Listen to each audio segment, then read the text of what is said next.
Vamos iniciar então o nosso webinar. Nós estamos às 16h02 aqui, esperamos um pouquinho aqui para que mais pessoas entrassem na sala. Em primeiro lugar, eu gostaria de agradecer a participação de todos vocês, agradecer o interesse aí pela nossa apresentação. E nosso objetivo nesse webinar é falar um pouquinho de gestão de conhecimento, entender como ela pode nos ajudar na produtividade, nos negócios, como nós podemos implementar isso na organização e falar um pouquinho aí da experiência que a gente tem e de algumas soluções que a gente tem utilizado para isso.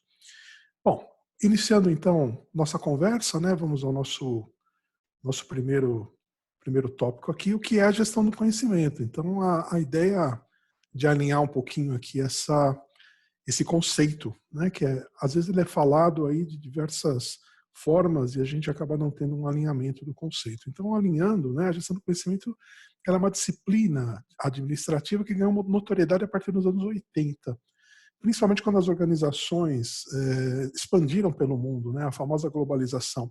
Então, no momento em que eu comecei a sair, né, uma organização começou a sair dos seus países de origem e avançar pelo mundo, ela começou a descobrir que ela precisava utilizar alguns conhecimentos que ela tinha adquirido, sejam conhecimentos de mercado, conhecimentos do desenvolvimento de seu produto. E essa expansão também começou a criar uma diversificação muito grande da mão de obra. Começou a dificultar questões de treinamento, questões de padronização e uma série de outras consequências, né, pelo fato de você estar atuando com uma diversidade muito maior de pessoas, uma diversidade muito maior de culturas. E aí a gestão do conhecimento começou a ganhar importância.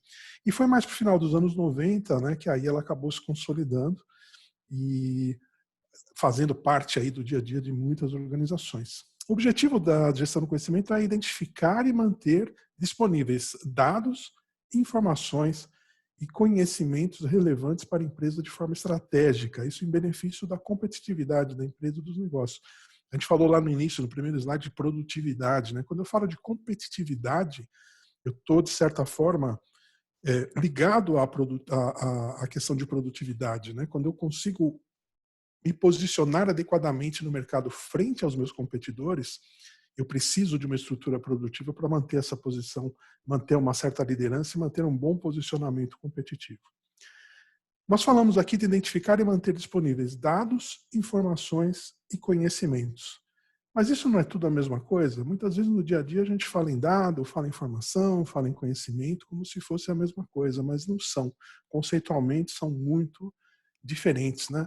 Vamos ver um exemplo, né? Dado, imagina o seguinte, 30, o número 30, ele é um dado. O que significa 30? Nada, ele é o número 30. Se eu disser o seguinte, 30 é a idade de uma certa pessoa. Bom, passei a ter uma informação. O 30 deixou de ser um número e passou a ser a informação, idade. Agora, o que é conhecimento? Se eu falar que as pessoas de 30 anos de idade têm certas preferências para, por exemplo, utilização de roupa, elas gostam de algum tipo de música, de algum tipo de programa de televisão, de seriados, de filmes, eu já passo a ter um conhecimento que pode ser aplicado aos negócios. Então vejam, né? O dado ele não significa muita coisa. É algo que eu posso guardar, mas sem contexto nenhum. A partir do momento que eu dou um contexto para ele, ele vira uma informação. Agora, se eu conseguir utilizar essa informação para aplicar nos negócios, para ser mais produtivo, para ser mais competitivo, de forma que eu consiga gerar negócios com essa informação, eu passo a ter um conhecimento voltado a negócios. Isso pode ser aplicado, eu estou dando um exemplo aqui de negócio, mas pode ser aplicado a diversas outras áreas aí de atuação.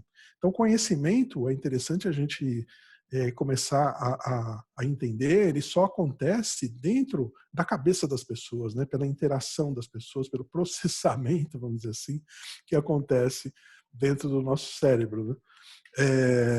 Aí o nosso autor muito conhecido aqui, o Nonaka, né, Ikujiro Nonaka, diz, né, sem uma troca real não se pode criar conhecimento. Criar conhecimento é uma atividade humana. Então, é exatamente o que a gente estava dizendo, né?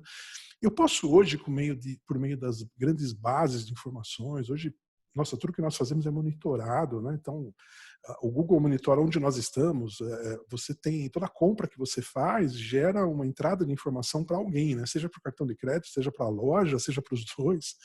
E isso tudo acaba criando grandes bases de informações que podem ser utilizadas em prol dos negócios, mas tem que ter alguém, tem que ter gente, né, trabalhando essas informações. Ficou muito mais fácil, né? Lá nos anos 80, quando se começou a falar em gestão do conhecimento, tudo praticamente era manual.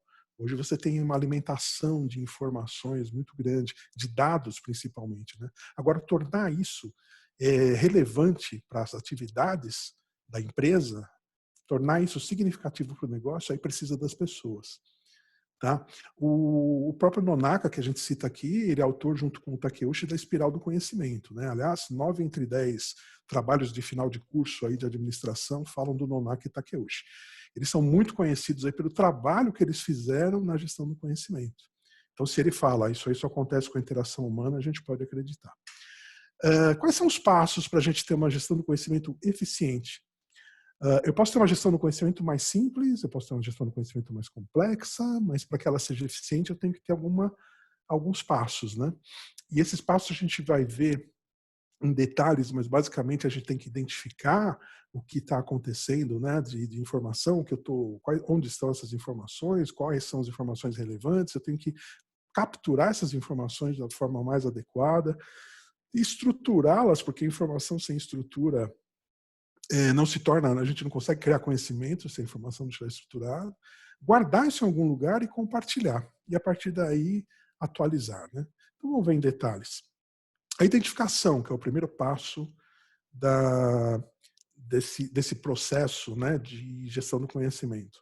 Então eu preciso identificar e mapear o conhecimento da organização. O que significa isso? Onde está esse conhecimento? Quem domina esse conhecimento? Então, por exemplo, eu tenho uma empresa de serviços. Que conhecimento é relevante para mim? A execução dos serviços, meus procedimentos, todas as minhas atividades do dia a dia que eu tenho bons resultados, eu posso, de certa forma, mapear isso e entender que é um conhecimento bom para a organização, para a execução do serviço. As estratégias, né, o conhecimento do meu cliente, o chamado capital intelectual da empresa, que é o conhecimento de clientes, o conhecimento de negócios, nossos processos. Onde está tudo isso? Né? Quem domina isso? Né? Quem são as pessoas especialistas nesses conhecimentos críticos para a organização? Aliás, o terceiro bullet, ele é crítico para a organização. Se eu não tiver esse conhecimento, o meu negócio vai sofrer. Então, quais são aqueles conhecimentos que sem eles o meu negócio não funciona? Por exemplo, né, uma indústria, né, o que eu preciso conhecer de manipulação de materiais, o que eu preciso conhecer de projetos, o que eu preciso conhecer de embalagem, de venda, de distribuição, o que eu preciso que é crítico, que sem isso eu vou sofrer, minha organização não vai conseguir evoluir, não vai conseguir se perpetuar. Outro ponto importantíssimo, esse conhecimento é raro, ele é escasso, o que significa isso? Tem só uma pessoa na filial X lá que conhece muito bem isso. Ótimo. E aí, o que nós vamos fazer com isso? E se essa pessoa amanhã ela ganhar na loteria e falar, bom, eu vou viajar ao mundo, vou embora. Tá, você perdeu o seu conhecimento. Se essa pessoa amanhã receber uma oferta de um concorrente, pior ainda, você vai levar esse conhecimento só para o seu concorrente e vai perder. As pessoas têm, elas têm uma mobilidade muito grande. Se você tem um conhecimento escasso que poucas pessoas você tem que tomar uma ação. E essa ação é mapear esse conhecimento. E aí a gente vai para o segundo passo. Mas além disso, né, dentro da identificação ainda, quando eu busco esse quando eu busco esse conhecimento, identifico onde ele está, com quem está, se ele é crítico, se ele é escasso, eu preciso saber se ele foi documentado e em que formato. No passado era muito difícil. Imagina o seguinte, você tinha anos 80, não estou falando no passado muito longe, não, né? Anos 80. Você tinha lá um especialista de uma área técnica, por exemplo. Aí ele era o cara que sabia fazer todo o processo, sabia mexer naquela máquina, conhecia um processo, por exemplo, de vulcanização, um exemplo aqui. Ele conhecia aquilo ali pelo jeitão, pela cor dos componentes, ele sabia se estava dando certo ou não. Aí você fala assim, ô Joãozinho, senta aqui, escreve para mim como é que funciona esse processo. Tira o que está na sua cabeça e escreve para mim. O que acontecia? Essa pessoa, muito dificilmente, pelo fato dela ser uma pessoa técnica, muitas vezes não habituada a escrever, a dizer o que fazia, ela teria muita dificuldade em tornar aquilo algo documentado, tornar um processo. Atualmente, nós temos uma vantagem muito grande, que é a facilidade de fazer vídeos.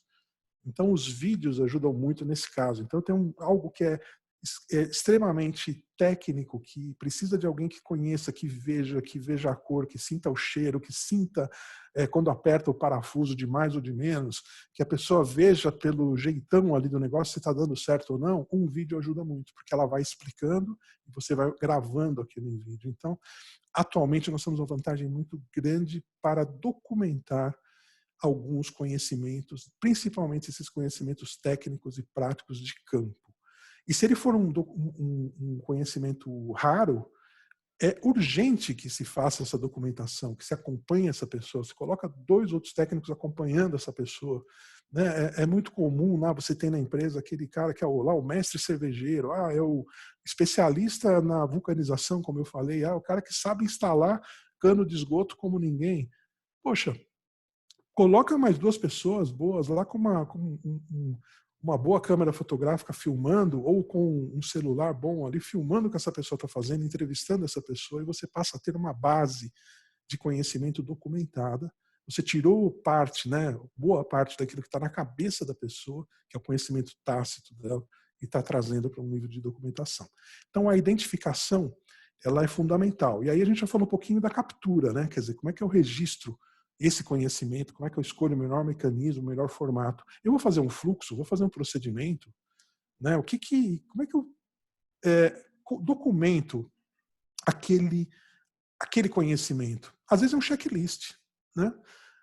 O que eu preciso ver antes de começar um determinado processo em uma indústria, por exemplo? Eu tenho que ver se o alimentador de água está ligado, eu tenho que ver se a pressão do forno está assim, eu tenho que ver se a temperatura está assada. Eu posso deixar tudo isso num checklist. Né? A gente usa sempre o exemplo de checklist do piloto de avião. Né? Antes de decolar, ele está olhando lá, se a porta está fechada, a luz está acesa, né? Eu estou aqui com um ok aqui da pressão de óleo no motor, eu estou com um ok do meu nível de combustível, como é que está a minha temperatura do ar, como é que está o vento. Então ele tem uma listinha de itens que ele olha, porque se ele confiar na cabeça dele, ele esquece. E outra coisa, se você coloca um piloto novo ali naquele aparelho que ele voou 1 ou 2 vezes, ele só foi treinado, mas não tem experiência, ao passar pelo checklist, ele não vai perder nenhum ponto. Né? Se você deixar isso não documentado, ele perde um ponto. Então, a questão de entender qual a melhor forma de capturar é muito importante. Eu falei dos vídeos, né, dos tutoriais, das entrevistas. É a forma de você extrair muitas vezes aquilo que está só na cabeça das pessoas. Mas valem também infográficos, mapas mentais, manuais, né, e as famosas listas de atividades, os procedimentos e fluxos que você pode utilizar.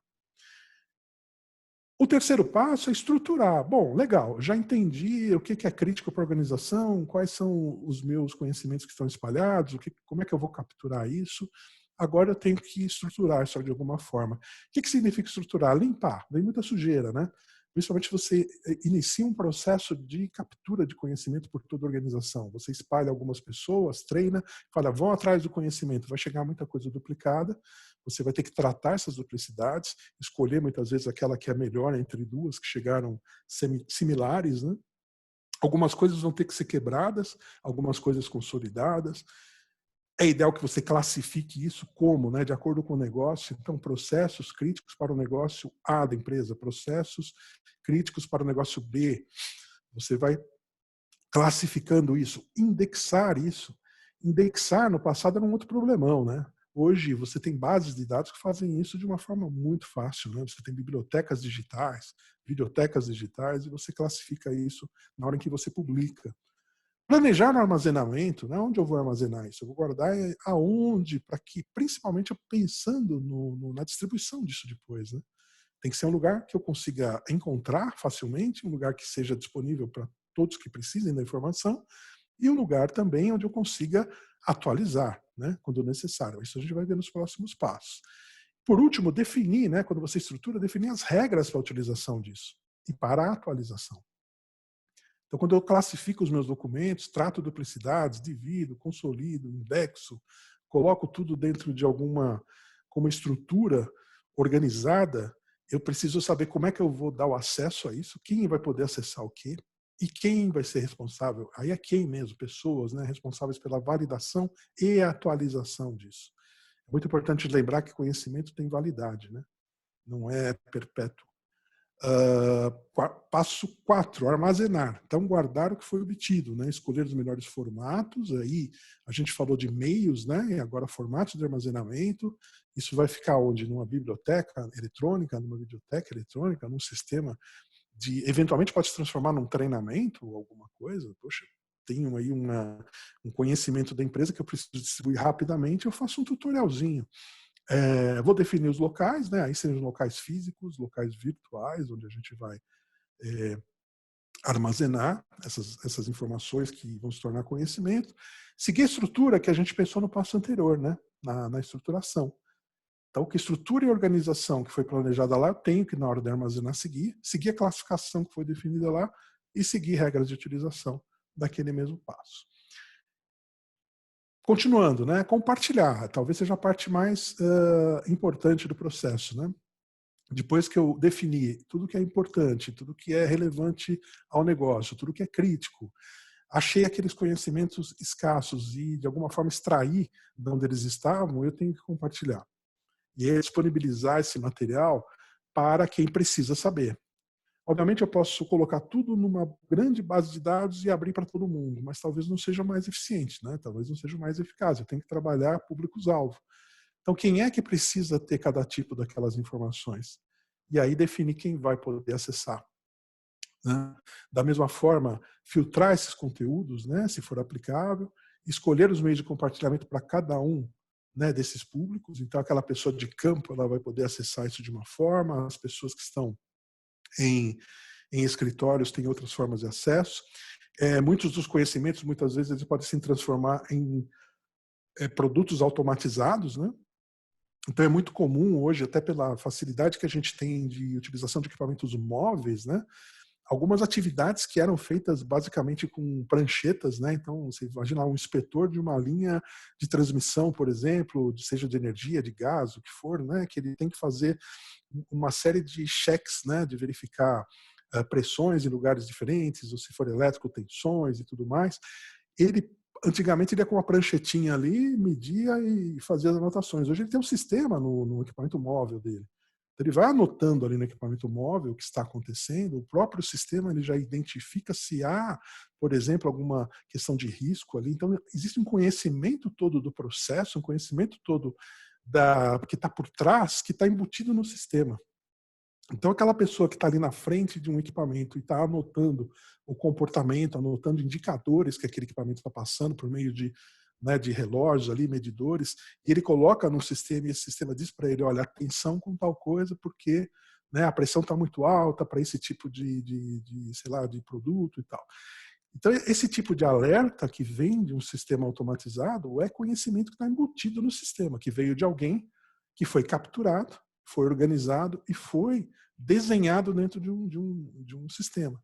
Então, há muitas formas de compartilhamento podem estar dentro de sistemas já automatizados, né? sem necessidade aí de só ficar lendo manuais, lendo processos, né? Isso já está automatizado dentro de um sistema que ele utiliza.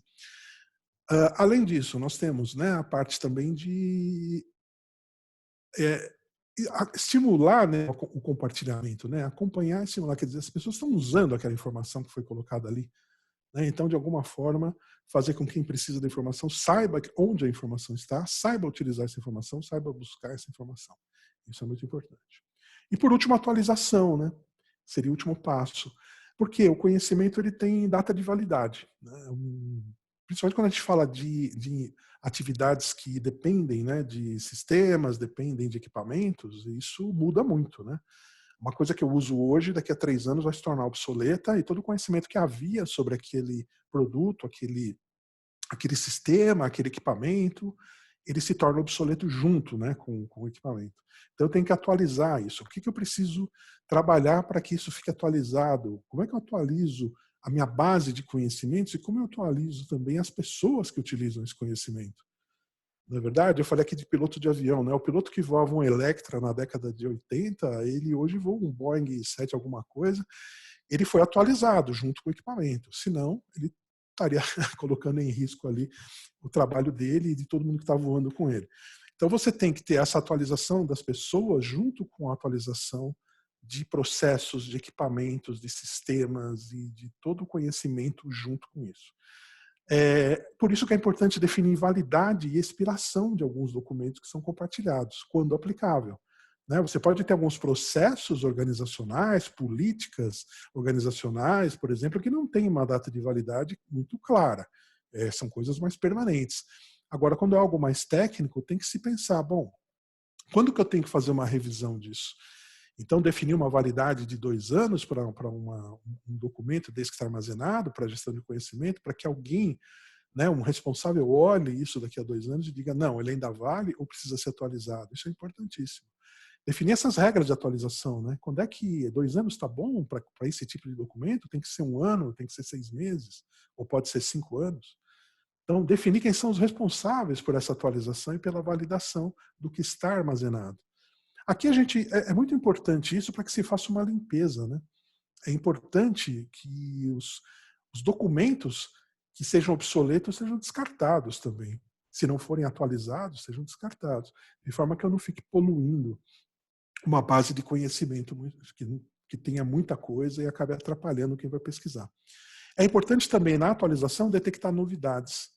Falar, puxa, surgiu aqui algo novo que lá na identificação que foi feita no início do processo não tinha sido identificada, que é o passo 1, identificação. Então, detectar uma novidade, tem algo que eu preciso, a partir de agora, tratar. Então, um novo conhecimento crítico para a organização. Agora eu passei a trabalhar com um novo equipamento, tenho um novo serviço, tenho um novo tipo de clientes. Então, esse conhecimento sobre essas atividades, sobre esses relacionamentos, sobre tudo isso, sobre os negócios, sobre tudo que eu faço mudou, eu preciso identificar e também colocar nesse processo aqui no primeiro passo. Muito bem. Como é que a gente implementa essa gestão do conhecimento em uma organização? Não é simples, tá? Principalmente se a gente não tem nada. Mas dentro daqueles passos que a gente falou, eu falei um pouquinho de algumas formas de fazer isso, mas aqui tem um resuminho também, em um único slide, como é que é um roteirinho de implementação disso, né? Então, primeiro ponto, identificar o que é importante para o negócio. Tá, falei já de exemplo, sou uma empresa de serviço, eu faço serviços de limpeza, por exemplo. Tá, eu tenho que saber tem informações sobre produtos, informações como é que eu limpo, por exemplo, metais, como é que eu limpo chão, como é que eu cuido da limpeza, por exemplo, de cromados, como é que eu limpo computadores, como é que eu limpo fiações. Todas essas informações são procedimentos que fazem parte do meu conhecimento de negócio. Isso tem que estar muito bem estruturado, isso tem que estar muito bem desenhado, isso tem que estar muito bem descrito para que quando eu contrate alguém, ele tenha acesso a tudo isso. E qual a melhor forma dele ter acesso a isso? Talvez um vídeo, talvez um curso, não sei, mas tem que estar documentado. Eu sou uma indústria, o que eu preciso de procedimento importante? Qual é o meu conhecimento de mercado? Eu tenho desde o mais alto nível estratégico da empresa, né, até o chão de fábrica mesmo. Então, identificar o que é importante para o negócio é o primeiro passo. Identificar o que é importante para o negócio. Segundo, relacionar os conhecimentos críticos dentro disso que é importante. Então, falei, né, por exemplo, a empresa de serviços, né, quem é na organização, onde está o conhecimento na organização crítico para que aquilo funcione. Seja gestão de materiais, seja gestão de pessoas, seja gestão de recursos físicos que eu tenho, seja gestão de recursos financeiros, seja a aplicação de uma metodologia, seja a manipulação de um equipamento, o que for, onde esse conhecimento está para que esse meu negócio funcione. O que é importante para o negócio tem que funcionar. Isso, para funcionar, precisa de algum conhecimento. Esse conhecimento pode ser considerado crítico. E aí, no meio disso, dessa identificação, eu identifico aqueles também, poxa, de novo eu tenho ali um conhecimento que só uma pessoa, 2 pessoas na organização detêm, que é o conhecimento raro, esse tem que ser tratado com bastante cuidado. E aí é o terceiro passo, priorização. Então eu tenho que cuidar do que é mais importante antes. Né? Eu tenho que ter o cuidado de olhar o que é crítico e o que é raro e cuidar disso antes. Tem conhecimentos importantes que podem ficar para depois? Tem. Né? Eles podem ficar para depois. Aí, essa priorização é muito importante. Como é feito normalmente isso? Um trabalho de gestão de conhecimento ele envolve, inicialmente, um mapeamento, né, do conhecimento, a identificação do que é crítico para o negócio, parte de reuniões com a alta direção da empresa, Então, você vai desde a estratégia da empresa, vai falar com todas as áreas dessa empresa, depois você vai relacionar aquilo que você entendeu que é crítico e volta para esse mesmo fórum de diretoria, de pessoas da alta gestão da empresa e vai priorizar com eles. Então, o que nós vamos ter que tratar primeiro desse conjunto de coisas aqui, até para validar se a identificação foi completa. A partir do momento que eu tenho, bom, isso aqui é crítico, isso é prioritário, isso é raro, é prioritário, ou vou fazer nessa ordem aqui, eu passo a mapear os conhecimentos. Aí vamos atrás das pessoas, desce o nível aí para ir atrás de quem realmente executa esse trabalho. E aí a gente vai ver o que está documentado. E aí é um trabalho realmente, muitas vezes, a gente chama de trabalho de formiguinha, né? Sentar ao lado ali de quem faz e falar, bom, isso que você faz está escrito? Ah, não está? É fácil escrever? Você consegue escrever? Ou não? Vamos gravar um vídeo? Está só dentro da tua cabeça? Vamos fazer um checklist? Vamos desenhar aqui um fluxo? O que for melhor para documentar aquilo. Então, o que tiver documentado, a gente vai precisar estruturar. Então, já existe aqui um fluxo de informações sobre aquele processo. Legal. Ele está de acordo, ele está claro, ele pode ser usado da forma que ele está, precisa ser redesenhado, precisa ser revisto. Então, eu tenho aí a revisão desses documentos, a organização desses documentos, uma certa padronização é importante. É difícil falar em padronização de conhecimento, de materiais tão diferentes, mas a padronização no sentido de que a pessoa consegue encontrar. A gente tem que pensar sempre em quem vai acessar essa informação depois, né? Quem precisa ter aquele conhecimento e vai buscar essa base, a informação que ele precisa, de certa forma ela tem que estar organizada de um jeito que ele encontre. Essa é uma certa padronização aí na classificação, no jeitão do negócio. Talvez seja um dos pontos mais difíceis aí do processo, buscar uma organização, entre aspas, padronizada. E a indexação é muito importante, né? Indexação é outra coisa que evoluiu muito, né? Lá atrás tinha que ser tudo feito na mão, né? Então muitos das palavras-chave que ficavam dentro de uns documentos, dentro de um áudio, de um vídeo, elas eram perdidas porque ninguém lembrava que estava lá e indexava ali pelo que era mais aparente, né? Hoje a gente tem sistemas de inteligência artificial, inclusive, que buscam palavras dentro de vídeos, né? Então você tem um vídeo narrado e ele vai buscar aquelas palavras, a gente vai falar depois do Gini, da Micropower, ele faz isso, ele vai buscar aquela palavra dentro do vídeo e vai indexar para você. Então se a pessoa fizer uma busca por um determinado item, eu quero saber tudo sobre LGPD, por exemplo, da Legislação Geral de Proteção de Dados, LGPD. Como é que eu busco ali? Isso aí está num vídeo, alguém falou disso, aparece para mim. Quero saber sobre segurança de senha. Aparece para mim também se alguém falou num vídeo. Ou se está no documento escrito, aí mais fácil ainda. Então essa indexação hoje ficou muito mais fácil. Então na hora da gente buscar sistemas para armazenar, a gente tem que pensar na indexação, na classificação, pensar na questão de como eu vou devolver isso para quem precisar da informação. Né? E aí a gente tem também a captura, né, do que não está documentado dentro de um formato adequado, é mais ou menos o que a gente já estava falando, e guardar e compartilhar. Então esse é um roteirinho de 7 passos, né?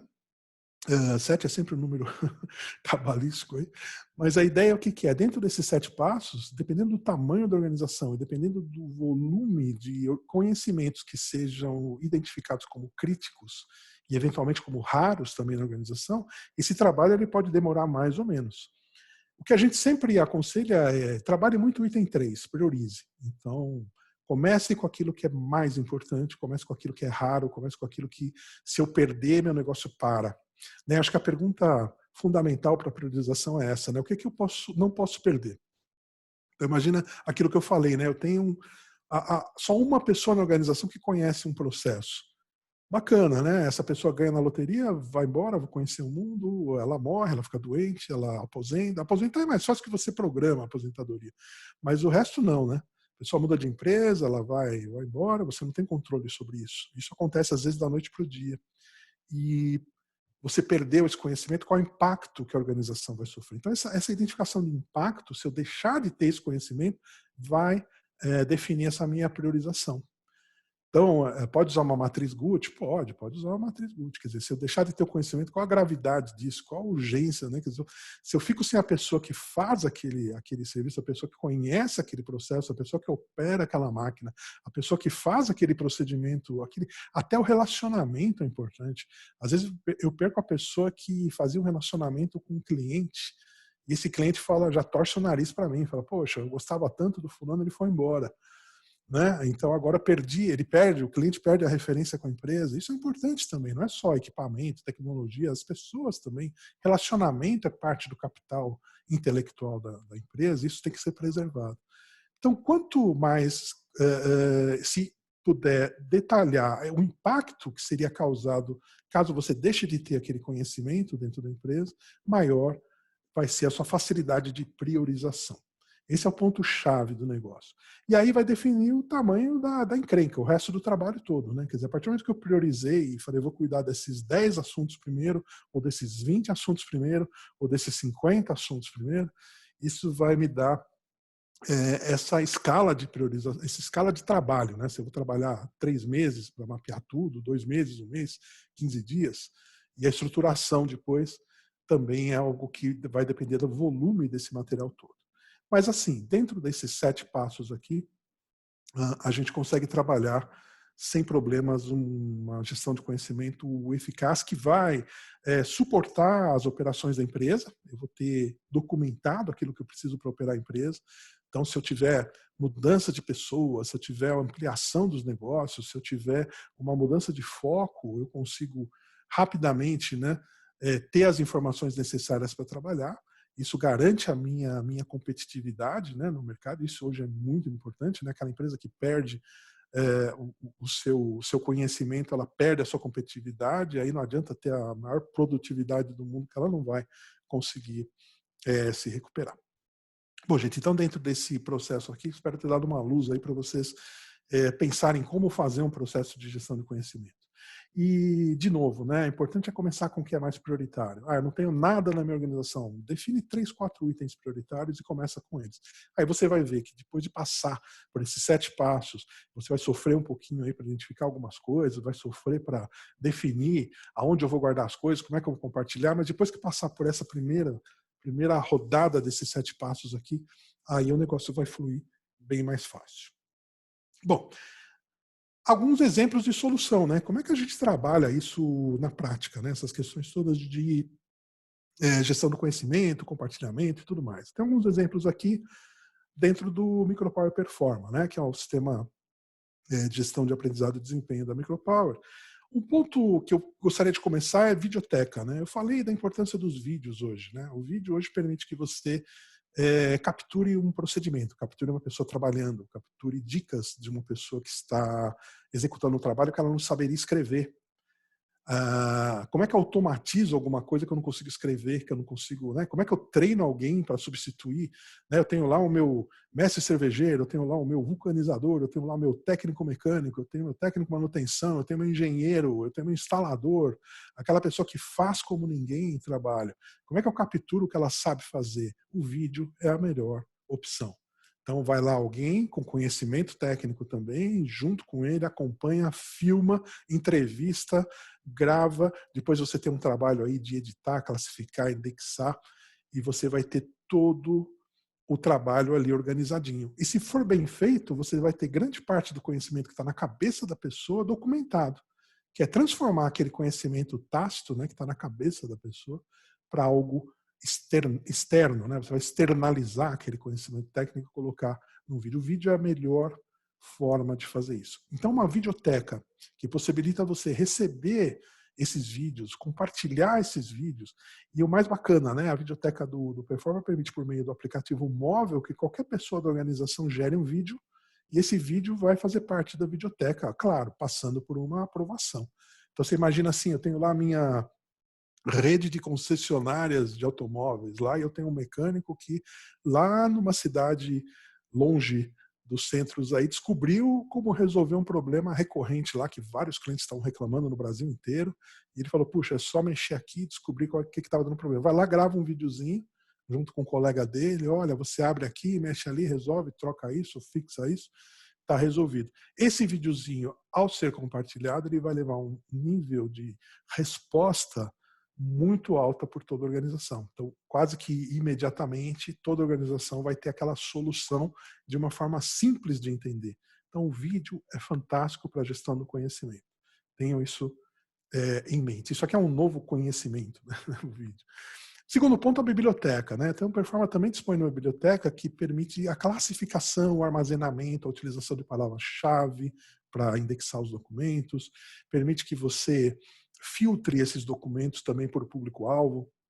Então, tem aqueles documentos que só interessam para um grupo, só eles vão enxergar.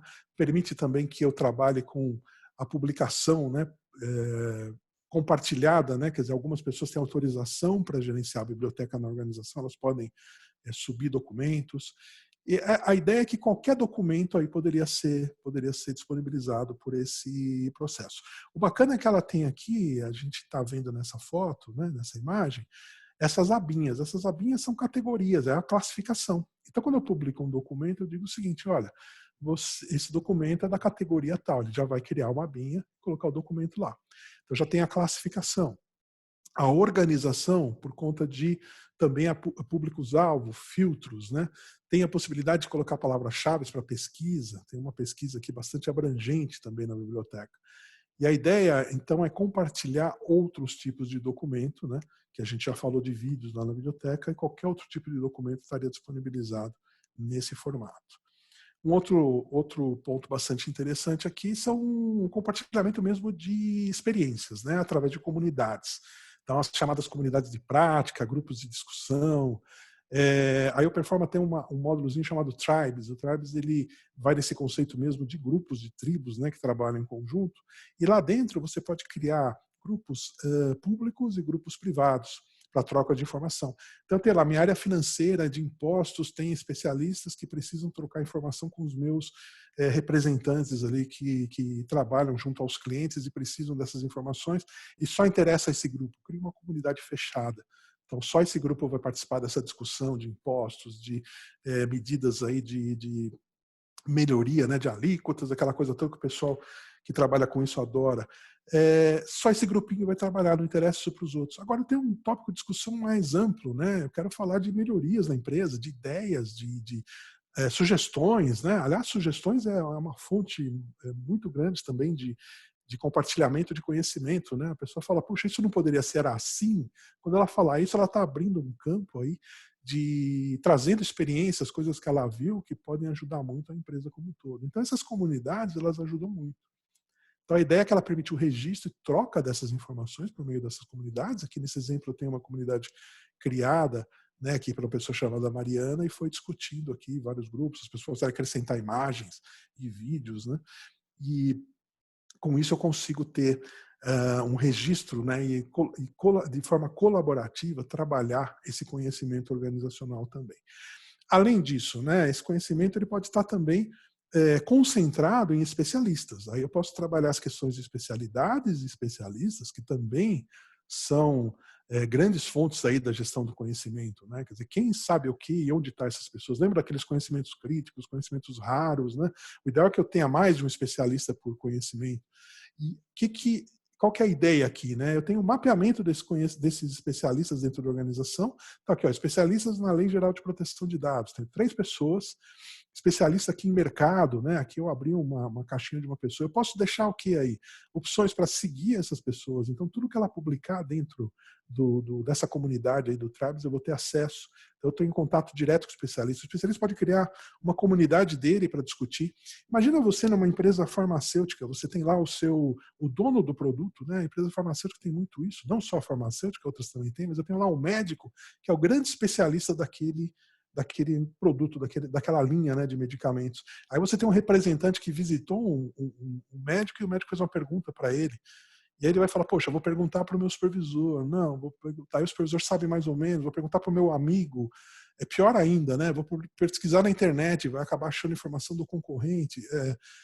Por que não entrar em contato direto com quem criou aquilo, com quem é responsável por divulgar aquilo, quem desenha, né, o processo de vendas, inclusive, e sabe tudo sobre aquele medicamento.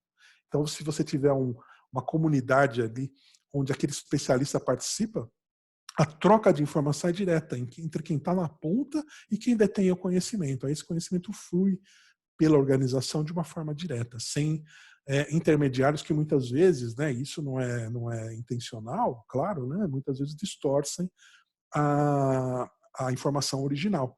A gente sabe, né, que quando, né, quem conta um conto acrescenta um ponto, que tem a história do telefone sem fio, tem várias historinhas aí que a gente sabe que significam o quê? Quando alguém sabe alguma coisa e conta para outro, há uma distorçãozinha ali, uma perda, né, no conteúdo e uma mudançazinha. Quando essa segunda pessoa fala para uma terceira, ela amplia esse desvio em relação ao original. Por que então não falar diretamente com o especialista? Essa é a ideia desse processo aqui dentro do Tribes do Performa. Além disso, né, eu posso transformar também conhecimentos que são mais estruturáveis, né, em treinamento estruturado, tutoriais, que podem ser também disponibilizados à empresa inteira. Então, se eu formalizo, distribuo conhecimento por meio de objetos de aprendizagem de diversos formatos, pode incluir desde os vídeos, que a gente já falou, a infográficos, a cursos mesmo, com passo a passo, com quizzes, né, provas, certificações. Tudo isso me ajuda a distribuir conhecimento e, de novo, a manter a informação unificada por toda a organização. A velha história de novo, né? Se eu tenho uma organização muito grande que precisa ser treinada e eu treino 10 instrutores, eu vou ter 10 discursos diferentes. Né? E se esses instrutores treinarem multiplicadores, 50 multiplicadores, eu vou ter 60 discursos diferentes no final. Se eu tenho um curso gravado online, que vai para todo mundo diretamente, eu também ajudo a manter esse discurso único, o que é muito, muito importante. Bem, além disso, a Micropart está lançando agora, no final de junho, o Genie. O Genie, o que ele é? Ele é um aplicativo de microlearning. O que é a ideia do microlearning? É você ter conteúdo sob demanda, e geralmente curtos, daí o nome micro, né? Então a ideia é o que é? Eu tenho uma necessidade de um conhecimento, faço uma busca rápida, consigo localizar aquilo. Ou, por meio de perguntas, o próprio sistema vai estimulando você a buscar o que você precisa, os conteúdos. Ele mantém uma informação indexada, incluindo conteúdos de vídeos. Lembra quando eu falei da tecnologia nos ajudando, né? Além de ele contar com inteligência artificial para localizar conteúdos de acordo com a necessidade, disponibilizar questionários para as pessoas para entender como é que aquele conteúdo está ajudando e dessa forma fomentando, né, aqueles conteúdos que ajudam mais, fazendo conexões entre um conteúdo e outro de acordo com o que as pessoas veem e demonstram interesse. Então existe toda uma inteligência artificial que faz isso. Além disso, ele também, ao você carregar um vídeo dentro dele, ele indexa esse vídeo por meio de uma transcrição automática da fala, né? Então, por exemplo, se a pessoa citou lá no meio do vídeo a palavra, como eu falei, né, legislação, citou a palavra, né, termodinâmica, o que for, ele vai localizar aquilo numa busca e vai trazer o vídeo para você. Isso é muito importante porque garante uma velocidade muito grande na captura da informação. Então, a partir de junho, a gente vai estar disponibilizando aí para os nossos clientes o Genie, que é uma nova ferramenta aí com esse toque muito grande aí dentro da gestão do conhecimento, né? Um grande aliado para a gestão do conhecimento. Então, toda aquela parte de compartilhamento, distribuição, indexação, classificação, ela está, de certa forma, atendida aqui dentro, né? O trabalho de você identificar o que você vai colocar aí dentro, é claro, continua com a priorização e tudo mais, mas é uma ferramenta que vai te ajudar, inclusive, depois na atualização, né? Eu vou conseguir saber aquilo que foi mais visto pelas pessoas, aquilo que interessou mais, aquilo que está fazendo mais sucesso dentro, vamos chamar assim, né, de os campeões de audiência. Se dentro da minha organização as pessoas buscam por um determinado conteúdo com frequência, senão que elas estão precisando daquilo. Então, eu preciso, se aquilo não está bem detalhado, eu preciso colocar mais informação sobre aquilo. Então, ele vai me dando as dicas. Eu preciso atualizar aquilo com maior frequência. Então, é um grande aliado aí para o processo de gestão do conhecimento. Bom, gente, era isso, né? Aqui conseguimos cumprir aqui o nosso objetivo de fazer em 45 minutos. Para deixar 15 minutinhos aí para perguntas e respostas. Coloquem as suas perguntas no chat. Aí o Miller, que está aqui nos auxiliando, vai ler para mim. Eu vou poder responder dentro da medida aí do meu conhecimento. Aqui estão os meus contatos, telefone, e-mail e o site aqui da Micropower com informações aí sobre nossos produtos, nossas soluções. Bom, gente, estou à disposição aqui para responder as perguntas. Então, Miller, tem alguma coisa aí no chat? Tem sim, Augusto. Parabéns pela apresentação. Vamos começar Obrigado. aqui com a primeira pergunta da Sueli Pieri. Como você encara a inteligência artificial na gestão do conhecimento, já que criar conhecimento é atividade humana? A Sueli é o seguinte, a inteligência artificial ela não vai criar conhecimento, tá? O máximo que ela vai fazer é nos ajudar a organizar, ajudar a filtrar, né? Ela pode até, de certa forma, simular por meio de grandes massas de dados, por meio aí de inteligência de máquina e tudo mais, simular uma análise de uma pessoa, vamos dizer, ela buscar coisas mais relevantes que estão sendo mais utilizadas e concentrar isso num único documento.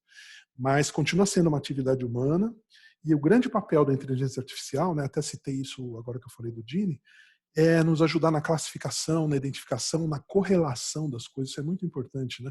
Se as pessoas estão buscando um certo conteúdo e em seguida um outro e ela percebe isso, ela fala, bom, esses conteúdos são relevantes juntos e te dá essas informações e passa a oferecer para as pessoas isso. Então, a inteligência artificial está mais como um grande auxiliar no processo aí de gestão dessas informações todas, de concentração, organização, classificação, mas não de criação, tá? A criação ainda depende de pessoas, tá? Não sei se eu respondi a tua questão. Tá, seguindo aqui, Augusto, tem uma pergunta a respeito de cultura, né? Então, a Cecília Gonçalves coloca: quando a empresa é familiar e tem pessoas com 30 anos de empresa, elas detestam documentar qualquer coisa e se sentem ameaçadas se você quer documentar. É documentado um processo somente quando tomamos uma NC. Então, ela diz que vem do setor automotivo, onde tudo é obrigado a documentar. Ela quer saber como que faz para mudar essa cultura. Você tocou num ponto muito interessante mesmo. Cultura é uma questão de, vamos dizer assim, se qualquer processo que você trabalha na organização, se ele não for aliado da cultura, a tendência é que ele não dê certo, né? Então, começa por aí.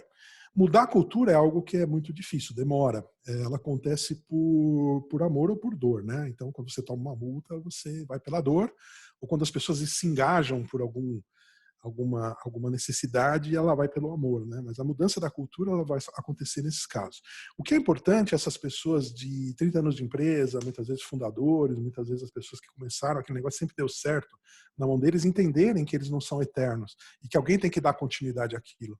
Então, de alguma forma, o que ele sabe, ele precisa passar para aquelas pessoas que vão dar continuidade. E aí vai toda uma questão de confiança, né, entre ele e quem vai assumir o lugar dele, questão de sucessão mesmo, né, um trabalho de sucessão, preparação de um sucessor.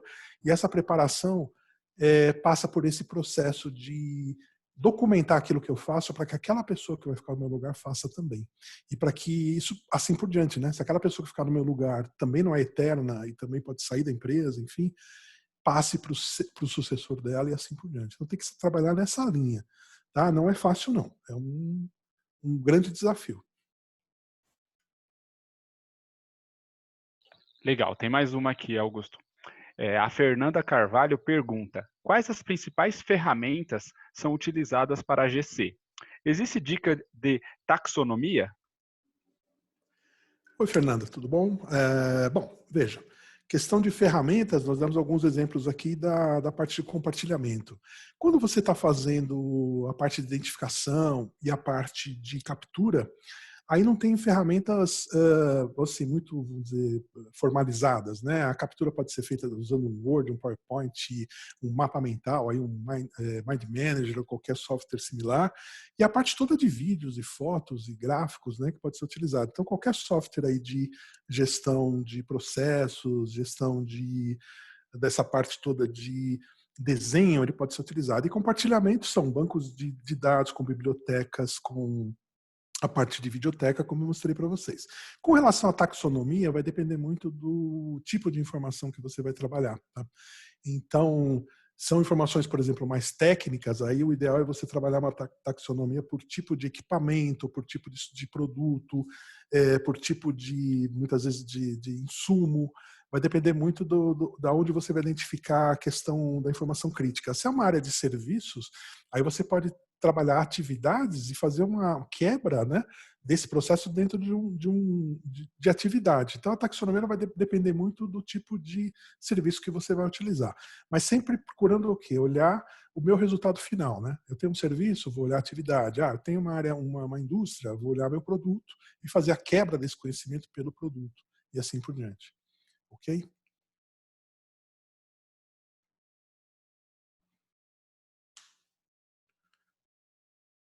Mais alguma, Miriam?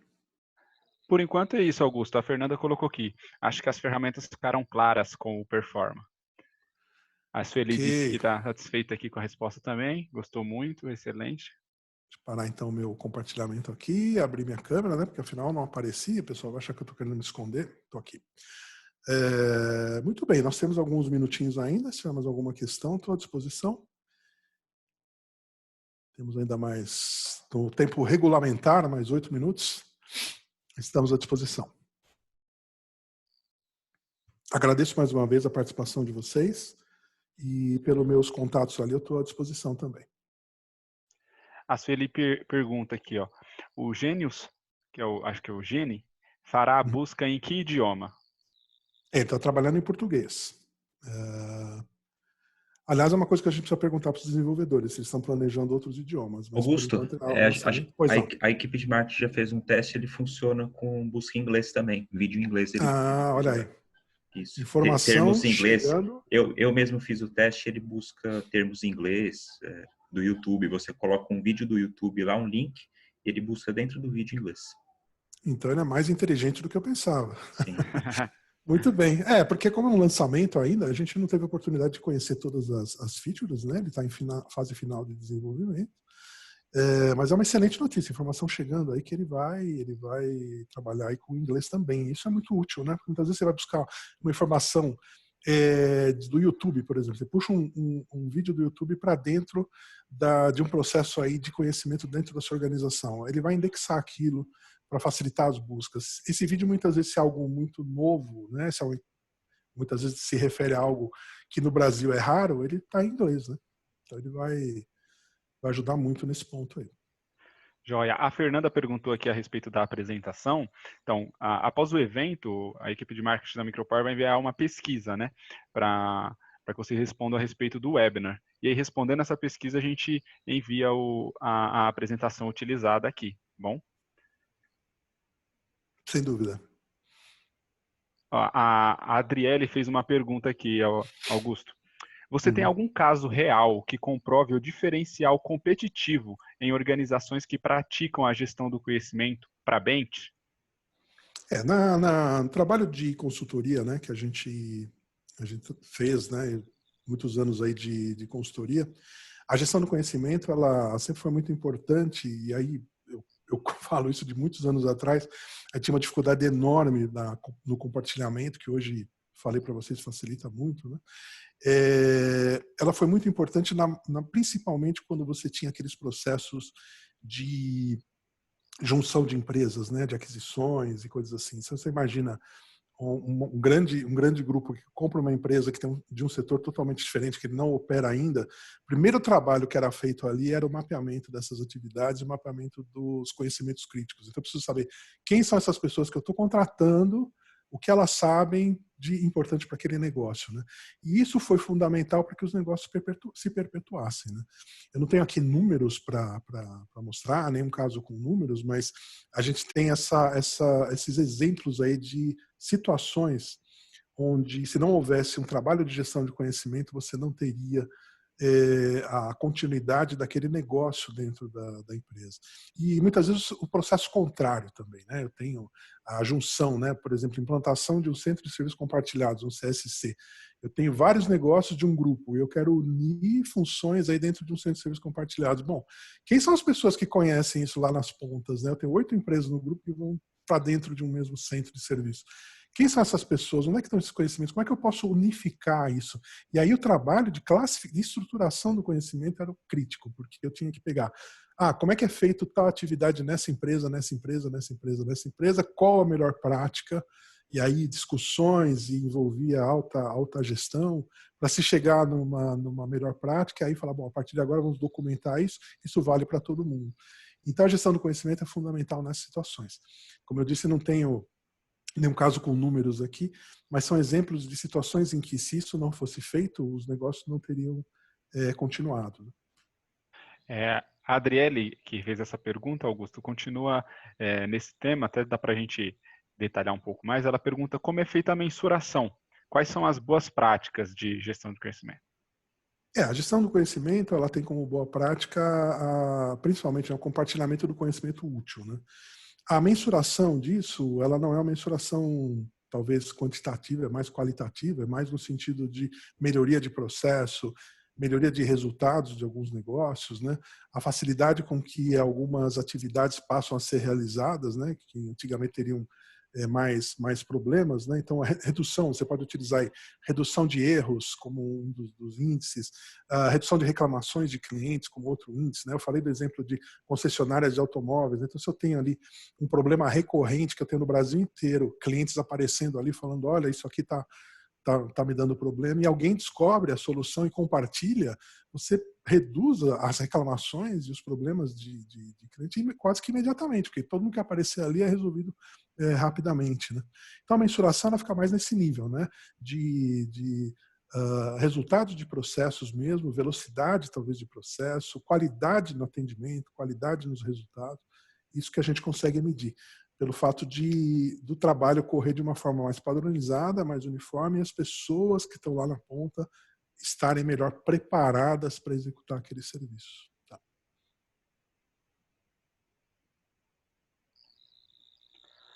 Bom, em cima do time, Augusto, não tem nenhuma pergunta Perfeito. aqui no chat.